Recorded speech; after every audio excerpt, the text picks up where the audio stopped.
Mutton বা খাসির রেজালা।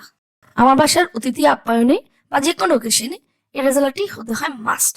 খুব সহজ উপায়ে সাধারণ কিছু উপকরণ দিয়ে এই দারুণ মজার রেজালাটি আমি রান্না করে নিই আশার কিচেনে। আজকে আপনাদের সাথে সে রেসিপি শেয়ার করব। প্রথমেই 1.5 কেজি খাসির মাংস ছোট টুকরো করে ভালো করে ধুয়ে পানি ঝরিয়ে নিয়েছি। এর সাথে আমি দিয়ে দিব আদা বাটা 1.5 টেবিল চামচ, রসুন বাটা 1 টেবিল চামচ, বাদাম বাটা 2 টেবিল চামচ, কাঁচামরিচ বাটা দিয়েছি এখানে 1 চা চামচ পরিমাণ, লবণ দিয়েছি 1 চা চামচ পরিমাণ, ধনে গুঁড়া 2 টেবিল চামচ, জিরা গুঁড়া 2 টেবিল চামচ, গরম মশলা গুঁড়া 1.5 টেবিল চামচ। এখানে টক দই দিয়েছি আমি 1.5 কাপ পরিমাণ। আপনারা আপনাদের মাংসের পরিমাণ অনুযায়ী আপনারা সবগুলো উপকরণ ব্যবহার করবেন। এবার দিয়ে দিচ্ছি পেঁয়াজ বেরেস্তা 1 কাপ। এবার সবগুলো উপকরণ মাংসের সাথে খুব ভালোভাবে মিশিয়ে নিতে হবে। এটা কমপক্ষে 1 থেকে 2 ঘন্টা রাখতে হবে। যত বেশি রাখা যাবে মেরিনেট করে তত বেশি মাংসের ভিতর মশলাগুলো ঢুকে নরম হবে। এবার একটা বড় সসপ্যানে তেল দিয়ে দিচ্ছি। এর ভিতরে আমি গরম মশলার জন্য দারচিনি, তেজপাতা এবং এলাচ দিয়ে দিলাম। এর পেঁয়াজ দিয়ে দিচ্ছি 1 কাপ। এটা ভালোভাবে ভাজা ভাজা করে নিতে হবে। একটু ভাজা হয়ে আসলে মেরিনেট করে রাখা খাসির মাংসটুকু দিয়ে দিলাম। খুব ভালোভাবে তেলের সাথে নেড়ে চেড়ে এবার আমি সিদ্ধ হওয়ার জন্য যে মশলার রস পানিটুকু ছিল সেটাও দিয়ে দিচ্ছি। খুব ভালোভাবে নেড়ে চেড়ে নিব।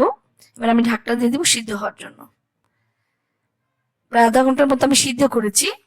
মাংসের কালারটাও কিন্তু চেঞ্জ হয়ে গিয়েছে এবং কিছুটা তেলও উঠে আসতে শুরু করেছে।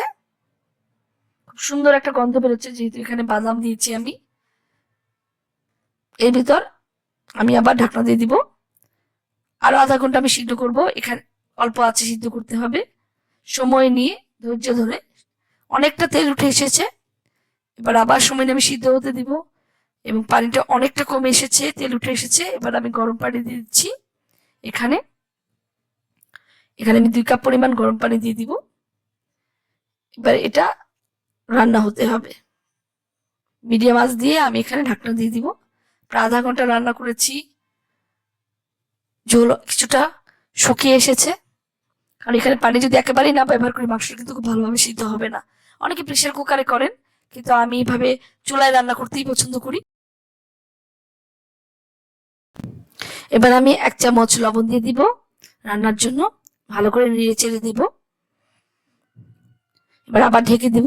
প্রায় আধা ঘন্টা রান্না করার পর চেক করে দেখলাম একটু লবণ লাগবে, তাই আবার লবণ দিয়ে দিলাম। একটু ধৈর্য ধরে এই রান্নাটা করতে হয়, সময় নেই। এবার আমি এর ভিতরে কয়েকটা কাঁচামরিচ দিয়ে দিচ্ছি। এবার ঢাকনা খোলা অবস্থায় অল্প আঁচে আরো প্রায় 15-20 মিনিট রান্না হওয়ার পরে আরো পানিটা টেনে আসলেই উপরে দিয়ে দিচ্ছি পেঁয়াজের বেরেস্তা। অনেকটাই ঘন হয়ে এসেছে তরকারি। হয়ে গেল আমাদের দারুণ মজার খাসির রেজালা। এভাবে বাসায় আপনারা খুব সহজ উপায়ে অল্প কিছু উপকরণ দিয়ে খুব সহজেই সুন্দর খাসির রেজালাটা তৈরি করে নিতে পারেন আর অতিথি আপ্যায়নে পরিবেশন করতে পারেন এই দারুণ মজার সুস্বাদু খাসির রেজালা। আশা কিচেনে আজকের রেসিপি আশা করি আপনাদের সবার ভালো লেগেছে। লাইক, কমেন্ট, শেয়ার দিয়ে সবসময় পাশে থাকবেন। সবাইকে দেখার জন্য ধন্যবাদ।